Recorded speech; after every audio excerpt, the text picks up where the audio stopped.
नमस्ते, म रजित चौलाको स्वप्न डिजिटलबाट अनि कुरा गर्दैछु अलिकति रियलिस्टिक ट्री कसरी बनाउन सकिन्छ। लास्ट टाइम हामीले लो पोली ट्री गरेको थियौँ हो। सो लो पोली ट्री गर्दा चाहिँ हामीले सिम्पल मोडलिङ गरेर त्यसपछि के चेन्ज गर्न सकिन्छ त्यो अनुसार गऱ्यौँ हो। अब अहिले चाहिँ हामीले अलिक रियलिस्टिक बनाउनलाई चाहिँ हामीले एउटा प्लगइनको अथवा एड अनको मद्दत लिन्छौँ। सो त्यसलाई चाहिँ मोडुलर ट्री अथवा एमट्री पनि भन्छ। यसलाई सिम्पल एउटा गिटहब पेजमा छ हो, यसको लिङ्क म डिस्क्रिप्सनमा दिन्छु अनि यो चाहिँ तपाईँले डाउनलोड जिप गर्न सक्नुहुन्छ हो। अनि डाउनलोड जिप गरिसकेपछि चाहिँ ब्लेन्डरमा गएर तपाईँले सिम्पल अरू एडन्सहरू जसरी इनेबल गर्नुहुन्छ त्यसरी नै एडन्समा गएर अनि यसरी इन्स्टल गरेर तपाईँको जिप फाइल जहाँ छ त्यो इन्स्टल गर्न सक्नुहुन्छ कि त्यसपछि यही एमट्री भनेर खोज्नुभयो भने एडमेस एमट्री भनेर आउँछ। अब यो जुन एडअन छ यसले अलिकति डिफ्रेन्ट तरिकाले काम गर्छ हाम्रो अरू एडअन्सहरू भन्दा। यसले चाहिँ के गर्छ भन्दाखेरि हामीलाई डेडिकेटेड एउटा स्पेस दिन्छ क्या, जस्तै यहाँ डोप सिट भनेको छ नि त्यस्तै गरी यहाँ हामीले खोज्न सक्छौँ यो एमट्री नोट ट्री भनेर। एमट्री नोट ट्रीले चाहिँ सिम्पल एउटा डेडिकेटेड स्पेस दिइदिन्छ, यतापट्टि प्रिसेट्सहरू पनि छ हो। अब यसमा यो चाहिँ कसरी काम गर्छ भन्दाखेरि यहाँ अब अहिले मैले मेन ट्री बनाइसकेँ, नबनाएको भए चाहिँ न्यू गरेर बनाउनु पर्थ्यो कि अहिले मैले मेन ट्री सेलेक्ट गरेँ हो। अब सिम्पल अरू नोडहरू हामीले एड गरेर जस्तै सिम्पल सिफ्ट ए गरेर नोड एड गर्न सक्छौँ। अब यसमा हामीलाई ट्रीलाई हाम्रो ट्रीको लागि के चाहियो त त्यो कुराहरू यसरी एड गर्न सक्छौँ। अनि त्यो एट दि एन्ड कहाँ जान्छ भन्दाखेरि फाइनल नोड भने जस्तै यसमा चाहिँ ट्री प्यारामिटर्स भन्ने हुन्छ। सो ट्री प्यारामिटर्सले चाहिँ डिटरमाइन गर्छ क्या। अब यहाँ मैले क्रिएट ट्री क्लिक गरेँ भने के आउँदैन, किन भन्दाखेरि यहाँ मसँग केही पनि नोड छैन हो। सो पहिला त मलाई ट्रङ्क नोड चाहिन्छ हो, किनभने ट्रङ्क भनेको लाइक रुखको बिचको भाग जस्तो। अनि त्यसपछि के चाहिन्छ अर्को भनेको ब्रान्च नोड चाहिन्छ हो। लाइक यो बेसिक्समा चाहिँ हामीलाई यो दुईवटा कुराहरू चाहिन्छ। अनि त्यसपछि लिभ्सको चाहिँ अलिकति पछि कुराहरू ल। सो अब यत्तिकैमा मैले यो के क्रिएट ट्री गरिदियो भने यसले अब यहाँ जे सेटिङ्स छ त्यो अनुसार यसले ट्री बनाइदिन्छ क्या। ट्रङ्क नोड यो ट्रङ्कको आउटपुट चाहिँ यसको इनपुट बनेर जान्छ यतापट्टि हो। अनि त्यसपछि क्रिएट ट्री गरिदियो भने सिम्पल एउटा ट्रीको सेप बनाइदियो क्या हो मलाई। अब यो ट्रीको सेप मैले चेन्ज गर्नलाई के गर्न सक्छु त यता जान्छु अनि त्यसपछि यसको अप्सन्सहरू खेलाउँछु क्या। अब म के गर्छु भन्दाखेरि सिडमा चेन्ज गर्छु अनि त्यसपछि तर यहाँ अहिले अपडेट देखेन नि, किन भन्दाखेरि यो अटो अपडेट अन गर्नुपर्ने छ। अटो अपडेट अन गरिसकेपछि यहाँ टक्क देखिन थाल्छ क्या यसरी। अब यहाँ मैले केही चेन्ज गरेँ भने यहाँ माथि देखिन थाल्छ हो। सो अब के गरौँ भन्दाखेरि अहिलेलाई अलिकति मलाई ट्रङ्कको रेडियस अलिक बढी चाहियो अरे, यो यसरी बढाइदिन्छु कि हो। ट्रङ्कको रेडियस यतितिर राखिदिन्छु। सो एन्ड रेडियसलाई चाहिँ 0 राख्नुभयो भने चाहिँ तपाईँको टुप्पो भन्छ क्या लास्टमा गएर। यदि जस्तै एन्ड रेडियसलाई बढाइदियो भने सो माथि यो ट्रङ्कको रेडियस हो। ट्रङ्कको रेडियस चाहिँ तपाईँको कस्तो बन्छ त एकदमै अलिकति ठिक भएको जस्तो देखिन्छ क्या। अब एन्ड रेडियस चाहिँ जेनरली 0 राखेकै राम्रो, रिजोल्युसन चेन्ज गर्नु परेन। सो सेपमा तपाईँले खेल्न सक्नुहुन्छ। सेप कस्तो बनाउनु त लाइक सेप घटाइराख्यो भने यसले के गरिरहेछ भन्दाखेरि यसले यतापट्टिबाट थेप्चो बनाइरहेछ क्या हो। सो अब डिफ्रेन्ट अप्सन छ, तपाईँले सबै अब खेल्न सक्नुहुन्छ हो। यता मैले एडभान्स सेटिङ पनि अन गरिदिन्छु। अब 1 बाई 1 प्राय यो सेटिङ्समा जाउँ के हुँदो रहेछ चेक गरौँ हो। सो के गरिरहेछ भने स्प्लिट एङ्गल भन्ने छ। स्प्लिट एङ्गल भनेको चाहिँ यो ब्रान्चेसहरू कसरी स्प्लिट भइरहेछ त्यो हो, त्यो सबभन्दा इम्पोर्टेन्ट छ। म्याक्स स्प्लिट नम्बर भनेको चाहिँ यसले ब्रान्चेसहरू एड गरिदिन्छ कि यसरी यो नम्बर बढाइदियो भने ब्रान्चेसहरू एड गरिदिन्छ कि। अहिले मलाई चाहियो अहिले 3 नै ठिक छ हो। त्यसपछि यस्तो अरू एङ्गलबाट पनि हेर्नु हो तपाईँको रुख कस्तो बन्दैछ भनेर। अनि तपाईँलाई अब कुनै पनि बेलामा एक्ज्याक्ट रुख जस्तै यस्तै चाहिएको भनेर थाहा छ भने चाहिँ रिफरेन्स इमेज ल्याउन सक्नुहुन्छ। नत्र भए चाहिँ जहिले पनि हाम्रो गुगलमा गएर ट्री रिफरेन्स अथवा केही भनेर हो तपाईँले अब के को ट्री बनाउँदै हुनुहुन्छ, जस्तै ओक ट्री बनाउँदै हुन्छ भने ओक ट्री भनेर हेर्ने अनि त्यसको रिफरेन्स इमेजेसहरू हेर्ने क्या। ल यसको ल ट्रङ्क अलिक मोटो रहेछ, ट्रङ्कबाट 3-4वटा ब्रान्च डिभाइड भएको रहेछ हो। सो त्यसरी चाहिँ इन्सपिरेसन लिएर चाहिँ बनाउन सक्नुहुन्छ क्या। सो अहिलेलाई चाहिँ मैले यो क्विक ट्युटोरियल भएर यतिकै एउटा ऱ्यान्डम रियलिस्टिक ट्री भनौँ न त्यस्तो बनाउन आँट्यो। अब यसमा अरू सेटिङ्सहरू हेरौँ हो। रेडियसले के गर्छ भन्दाखेरि ब्रान्चको रेडियस बढाउँछ घट्छ। सो हाम्रो ट्रङ्कको रेडियस भन्दा अलिकति अलमोस्ट हाफ जस्तो चाहिँ बनाउनु पर्ने हुन्छ क्या यो ब्रान्चको रेडियस चाहिँ हो। फेरि ब्रान्च एकदमै बढ्यो भने यो लाइक ग्राभिटीलाई डिफाई गरेर जस्तो देखिन्छ, त्यो रियलिस्टिक हुँदैन। सो ग्राभिटी भन्ने एउटा अप्सन पनि छ। ग्राभिटी मैले बढाइदिएँ भने चाहिँ यसरी तलतिर आउँछ क्या यसरी, ग्राभिटीले बढी ताने जस्तो यसरी हो। सो त्यो अब आफ्नो आर्टिस्टिक चोइस पनि हुन्छ। ऱ्यान्डमनेस बढाइदियो भने यसरी ऱ्यान्डमनेस एकदमै ऱ्यान्डम ट्री बन्छ। सो ऱ्यान्डमनेसलाई चाहिँ अलिकति कममै राखौँ, मेबी 0.1 जतिको राखौँ हो, होइन अलिकति बढी राखौँ। सो 0.2 जतिको ऱ्यान्डम राखौँ। सो यसरी नै तपाईँले अब मेन आइडिया के हो भन्दाखेरि यसरी सेटिङ्सहरू यहाँ चेन्ज गर्न सक्नुहुन्छ। अनि यहाँ इफेक्ट देखिन्छ क्या। अब यसको अर्को चाहिने इफेक्ट भनेको जस्तै अमाउन्टले के गर्छ भन्दाखेरि ब्रान्चेसहरूको एमाउन्ट बढाउँछ घटाउँछ। 30 राखिदिउँ के हुँदो रहेछ। सो यसले सेप पनि चेन्ज गरिदिन्छ, ल ब्रान्च पनि बढाइदिन्छ हो। अब अरू सेटिङ्सहरू चाहिँ तपाईँले आफै हेर्न सक्नुहुन्छ हो। स्प्लिट प्रोबेबिलिटी के भनेको छ हो। अब यसमा अर्को कुरा इम्पोर्टेन्ट भनेको चाहिँ अब रुखमा हाम्रो के हुन्छ त लिफ पनि हुन्छ। लिफ हाल्ने चाहिँ कस्तो टेक्निक छ भने यसको सिफ्ट ए गरेर नोट गरेर मैले ट्विक नोट गरेर हो। ट्विक नोटले के गर्छ भन्दाखेरि एउटा लिफ बनाउँछ क्या यसले। जस्तै अब मैले यहाँ यो सेटिङ्सहरू हेर्छु हो, त्यसैले के गरेछ भने लेन्थ 3 गरेछ, लेन्थ 1 गरौँ हो। अनि त्यसपछि रेडियस सर्टेन हालेको छ, ब्रान्च नम्बर हालेको छ 6 हो। यसलाई म 4वटा ब्रान्च बनाइदिन्छु। अनि 4वटा ब्रान्च बनाएर ऱ्यान्डमनेसलाई अलिकति मेबी घटाइदिन्छु हो। अनि त्यसपछि यो सबै सेटिङ्सहरू मिलाएर अनि यो लिफ्ट टाइप भनेको छ, लिफ्ट टाइप भनेको चाहिँ लिफ्ट कस्तो हुन्छ लिफ्ट त्यो अनुसारको हो। यसमा कस्टम पनि भनेको छ, कस्टम पनि आफूले बनाउन मिल्छ हो। तर अहिलेलाई चाहिँ म यो एउटा कुनै युज गर्छु, पाल्मटाइज भनेर युज गर्छु हो।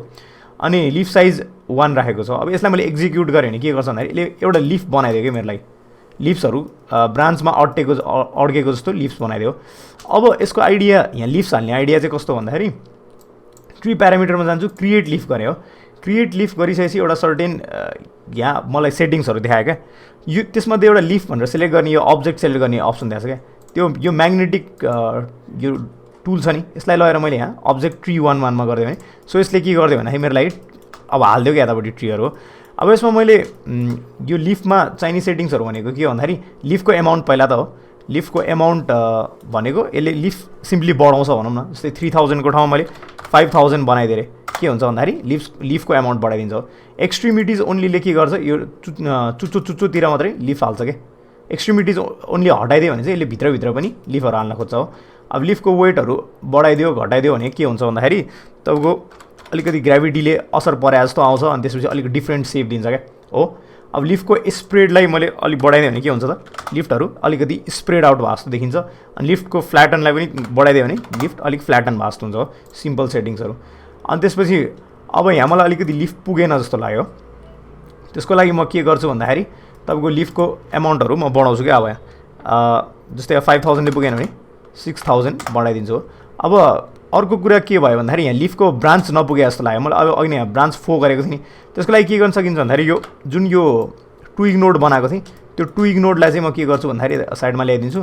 अनि त्यसपछि ब्रान्च नम्बर ल 4 थियो अरे, मैले 6 गरेँ अरे फेरि।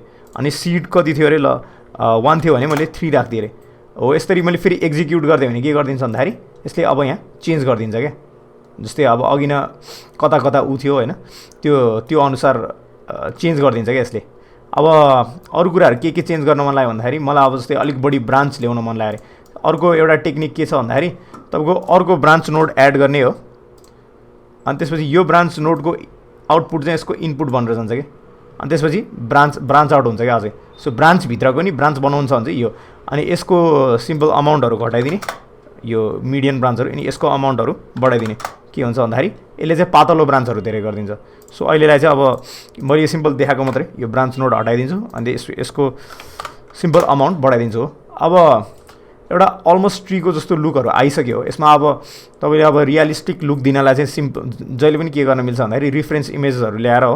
अनि त्यसपछि मटेरियल्सहरू हाल्नुपर्ने हुन्छ। जस्तै यसमा मटेरियल प्रिभ्यूमा हेरौँ के बनाइदिएछ भन्दाखेरि हाम्रो लागि यो लिफको लागि यसले पहिल्यै मटेरियल दिइसक्यो।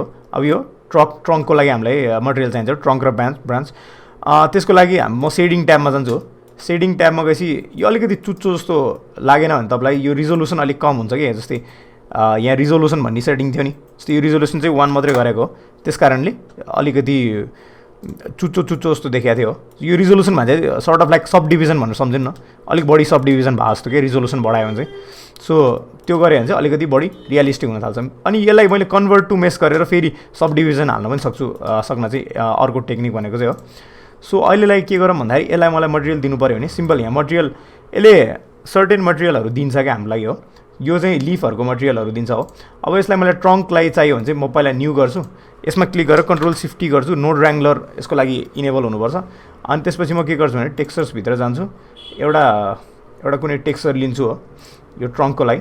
अहिले यसले लिन मानेन किन भन्दाखेरि तपाईँको नोड ऱ्याङ्गलरबाट Ctrl+Shift सर्टकट हान्नुभएको छ भने यो रिलेटिभ पाथ अफ गर्नुपर्छ अनि मात्रै यसले दिन्छ हो। अनि त्यसपछि यसले युभी अनऱ्याप पनि गरिदिन्छ हामीलाई। युभी अनऱ्याप गरिदिएपछि जस्तै अब अलिकति मिलेको जस्तो लागेन साइजहरू तपाईँलाई भने चाहिँ यहाँबाट स्केल अप स्केल डाउन गर्ने टेक्निक चाहिँ यहाँ छ। जस्तै यसलाई मैले ल 6 गरिदिएँ अरे, वाइ एक्सिसमा पनि 6 गरिदिएँ अरे। अब अलिकति बढी मिलेको जस्तो देखिन सक्छ। अहिले मैले ऱ्यान्डम कुनै टेक्सचर लिएको, अलिकति रियलिस्टिक टचको लागि तपाईँले नर्मल म्यापहरू भएको टेक्सचरहरू पनि लिन सक्नुहुन्छ। अब लिफकोमा टेक्सचर्सहरू हाल्नु पऱ्यो भने चाहिँ के गर्दैछ भन्दाखेरि जस्तै मैले एउटा लिफ सेलेक्ट गरेँ हो, अघि नै बनेको यो ट्विग नोडले बनाएको ट्विग भन्ने एउटा सेलेक्ट गरेँ भनौँ न। अब यसले के गर्दैछ भन्दाखेरि तपाईँको हाम्रो लागि नोडहरू बनाएर दिएछ कि नोडहरू बनाएर दिइसकेपछि चाहिँ अब हामीले सिम्पल यहाँ गएर कलरहरू चेन्ज गर्ने हो भने यसरी कलरहरू चेन्ज गर्न सकिन्छ क्या। अब यसले अलिकति रातो कलरको सुकेको पात जस्तो धेरै बनाइदियो। अब त्यो हटाउनलाई चाहिँ मैले के गर्न सक्छु, यसको यो घटाइदिन सक्छु हो। जस्तै कि अब यहाँ कलर ऱ्याम्पमा के गरेछ भन्दाखेरि यसले ब्ल्याक पार्टहरू अलिक बढी युज गरेछ हो। ब्ल्याक पार्टलाई घटाइदियो भने अलिकति डिफ्रेन्ट लुक आउँछ, यहाँ देख्न सक्नुहुन्छ तपाईँले हो। अनि अरू कुराहरू भनेको चाहिँ जस्तै अब स्केल बढाउने घटाउने यहाँ छँदैछ। अब अर्को यो ट्विग नोडले सर्टेन कुराहरू एक्ट गरिरहेछ होइन। यतापट्टि अर्को पाल्मटाइज भन्ने छ कि जस्तै मैले यो लिफ सेलेक्ट गर्दाखेरि तपाईँको पाल्मटाइज सेलेक्ट गरेको थियो लेआउटमा गएर यतापट्टि पाल्मटाइज। सो त्यो पाल्मटाइज भन्ने उसमा जाउँ हो, पाल्मटाइज भनेर सेलेक्ट गरौँ। यसमा कति धेरै नोट्सहरू छ, यसमा अब अलिकति डरलाग्दो हुनसक्छ सुरुमा हेर्दाखेरि, तर सिम्पल हामीले हेर्दाखेरि केमा कनेक्ट छ भनेर हेर्ने हो क्या मेन आइडिया। जस्तै सब सर्फेस कलर हेरौँ, सब सर्फेस कलरलाई अलिकति रेडिस छ, अलिकति व्हाइटतिर लगिदिउँ हो। यसले के गरिदिन्छ भन्दाखेरि त्यो रेडको जस्तै लाइट रिफ्लेक्ट हुँदाखेरिको कलरहरू चेन्ज गर्छ। त्यही भएर यसको लागि रेन्डर्ड मोडमा जानु नै आवश्यक छ। रेन्डर्ड मोडमा फेरि मसँग लाइट छैन हो, त्यस कारणले म अर्को कुरा के गर्छु भन्दाखेरि क्रिएटमा जान्छु, डाइनामिक स्काई भन्ने मैले हालेको छु हो, त्यो पनि एउटा एड अन हो। सो डाइनामिक स्काईबाट के गरिदिन्छु भन्दाखेरि एउटा स्काई बनाइदिन्छु। अनि त्यसपछि म के गर्नुपर्छ भन्दाखेरि वर्ल्डमा जानुपर्छ, वर्ल्डमा गएर डाइनामिक 1 भनेर सेलेक्ट गर्छु हो। अब यसले मेरो लागि एउटा स्काई बनाइदियो कि। अब यसको सेटिङ्सहरू चाहिँ कहाँ हुन्छ भन्दाखेरि त प्रब्लम के भएको थियो भन्दाखेरि अघि जस्तै मैले डाइनामिक स्काई 2 चोटि क्रिएट गरेछु। अनि तपाईँले डाइनामिक स्काई बनाउँदाखेरि चाहिँ लेटेस्ट डाइनामिक स्काई जुन बनाउनु भएको छ त्यसमा क्लिक गर्नुभयो भने चाहिँ यहाँ सेटिङ्सहरू आउँछ। अरूमा गर्नुभयो भने चाहिँ तपाईँको सेटिङ नआउन पनि सक्छ कि। सो त्यस कारणले लेटेस्ट जुन बनाएको छ त्यो डाइनामिक स्काई लिएँ अहिले मैले। अनि त्यसपछि यसलाई लिइसकेपछि अब यहाँ सन भ्याल्यु भन्ने हुन्छ, यसले चाहिँ सनले कसरी एफेक्ट गरेर छ। जस्तै 5 गऱ्यो भने एकदमै व्हाइट भयो, किन भन्दाखेरि सन लाइट बढ्यो कि। सो सनलाई चाहिँ 1 नै राखेको ठिक लाग्यो। सो 1 भन्दा अलिक बढाउनु मन छ भने 1.3 जति राख्न सक्नुहुन्छ तपाईँले। इभन त्यो राख्दा पनि तपाईँको कलरहरू एकदमै धेरै हुन थाल्यो कि। सो सनलाई चाहिँ 1 नै राखेको ठिक भयो। अनि सफ्टनेसलाई अलिकति सफ्ट बनाइदिउँ हो, सफ्ट 0.2 जतिको सफ्ट बनाइदिउँ। अनि त्यसपछि सो यो चाहिँ क्लाउडी स्काई जस्तो भयो कि। अनि होराइजनको कलर चेन्ज गर्नु छ भने यहाँबाटै सो होराइजनमा चाहिँ अलिकति मेबी समुद्र टाइपको हो यस्तो राख्नु पऱ्यो भने तपाईँलाई यो कलर हुन्छ क्या। त्यो चाहिँ सिम्पल डाइनामिक स्काईको भयो। अब फेरि जाउँ हाम्रो उसमा, यतापट्टि अब्जेक्टमा गएर अनि त्यसपछि म यो लिफहरू सेलेक्ट गर्छु। सो यो पाल्मटाइज भन्ने अब्जेक्ट, सो पाल्मटाइजमा गएर मैले अब सिम्पल यो कलर लिएँ हो। यसले के गरिरहेछ भने कलर मिक्सहरू गरिरहेछ कि। अब धेरै सेटिङ्स छ यसमा हो। अब हामीलाई चाहिने सेटिङ्सहरू भनेको चाहिँ मोस्टली यो कलर ऱ्याम्पले के गरिरहेछ, यो कलरले मल्टिप्लाईले के गरिरहेछ त्यो बुझ्नुपर्ने हो। सो त्यसको लागि चाहिँ सिम्पल के गर्छु भन्दाखेरि यो दुईवटा कलर यसले मिक्स गरिरहेछ हो। यतापट्टि यो इमेजबाट कलर आइरहेछ अनि त्यो इमेजबाट आएको कलर र यसलाई मिक्स गरिरहेछ हो। सो भन्नुको मतलब त्यसले रेड दिइरहेछ कि रहेछ क्या। सो त्यस कारणले के गर्नु पऱ्यो भन्दाखेरि अहिले यो कलर जुन छ नि त्यो कलरलाई मैले हल्का चेन्ज गरिदिएँ, अलिकति हरियोतिर ल्याइदिएँ हो। अलिकति बढी हरियोको पार्टहरू आउन थाल्छ क्या अब यहाँ हो। अनि त्यसपछि मैले अर्को के गर्न सक्छु भन्दाखेरि यहाँ यो कलरहरूलाई पनि यसरी चेन्ज गर्न सक्छु। अनि त्यसपछि यो मल्टिप्लाई जुन छ त्यो मल्टिप्लाईलाई अब जस्तै ओभरले अरूहरू पनि हालेर सेटिङ्स हेरेर सक्नुहुन्छ तपाईँले। यो डिफ्रेन्ट जुन उयोहरू छ यो अप्सन्सहरू, डिफ्रेन्ट अप्सन्सले चाहिँ डिफ्रेन्ट तरिकाले बिहेभ गर्छ। लाइट एन्ड भन्यो भने अलिकति लाइट बनाइदिन्छ हो। सो अहिलेलाई चाहिँ म मल्टिप्लाई नै राखिदिन्छु हो। सो यसै गरी तपाईँले अब के गर्नु सक्नुहुन्छ त रुफ बनाउन सक्नुहुन्छ कि। सो आजलाई यति नै थियो। अनि त्यसपछि स्वप्न डिजिटललाई सब्सक्राइब गर्नु होला अनि यस्तै ट्रीहरू बनाउँदै गर्नु होला। धन्यवाद।